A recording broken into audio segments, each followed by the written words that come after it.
I got some more thoughts on other teams, but since you mentioned the 49ers, and that was the first team that came to mind. That's how the whole Carolina thing came up, because we were dealing with the aftermath. You first said it after we knew that Jimmy Garoppolo had a broken foot, unless he doesn't. I still don't know what's going on there, but he's likely out for the season. Here's Kyle Shanahan, the coach of the 49ers, from yesterday when he was asked by reporters whether the 49ers would be interested in Baker Mayfield. We look into everything, but that would surprise me right now, and we got to discuss more this afternoon and stuff. But I've always been a fan of his, but feel real good about our players, and we'll look into everything, but I feel pretty good with where we're at right now. Now, he's got to be careful what he says, because the tampering rules, I think, would still apply here. He's not a free agent.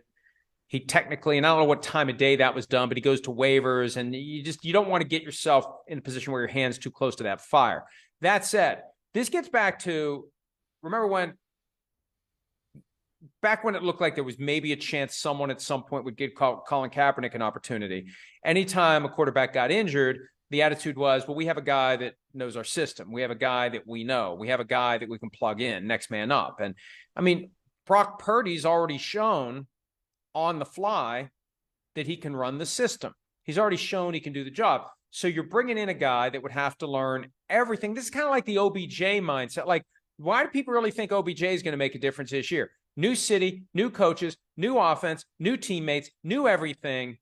And we got 5 weeks left in the regular season. So I don't see Baker Mayfield being anything more than a distraction right now for the San Francisco 49ers. We're on the same page with that. Yeah.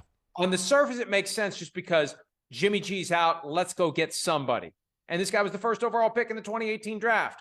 But it doesn't make sense within the confines of what the 49ers are doing and who they are. Chris, we didn't get a chance to talk about this yesterday, but, I mean, my reaction to Jimmy Garoppolo getting injured was, I mean, if any contender was going to lose its starting quarterback and still keep rolling, it's the 49ers. Yeah, that's a fair statement. I think it's out of all the real, what we view as the Super Bowl contenders, right? I think they're the least quarterback-centric team in football. I mean, they're the least quarterback-centric team we've seen in the Super Bowl hunt, over the last 10 years.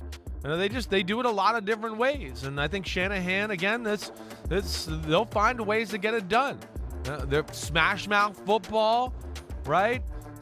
Brock Purdy take care of the ball a little bit. We'll play defense. Shanahan will dial up some special Shanahan. I've been in the lab drawing this play up to screw you over defense, and they can play that style of football, and I'm with you. I was blown away by the way Brock Purdy played in that game the other day.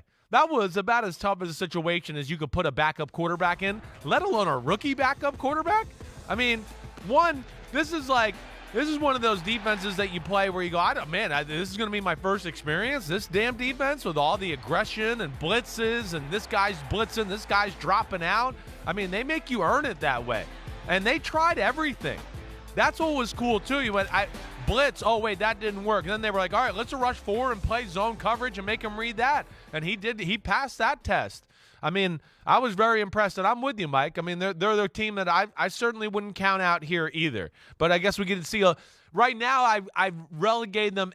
They were in the Super Bowl conversation.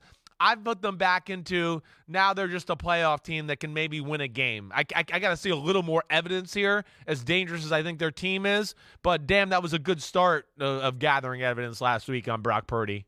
Remember 2019, we were there when Kyle Shanahan got sufficiently freaked out by Jimmy Garoppolo that he turned him into a handoff machine in the second half of the win over the Vikings in the divisional round. He continued to be a handoff machine in the NFC Championship win over the Packers. And then he threw the ball a lot more in the Super Bowl. And obviously there was that one throw that sailed over Emmanuel Sanders. Yeah, there was a few throws. An easy throw, but it was an opportunity to win a Super Bowl. Hi, it's Mike Florio. Thanks for watching PFT on YouTube. Hit subscribe for the latest news and analysis from Pro Football Talk.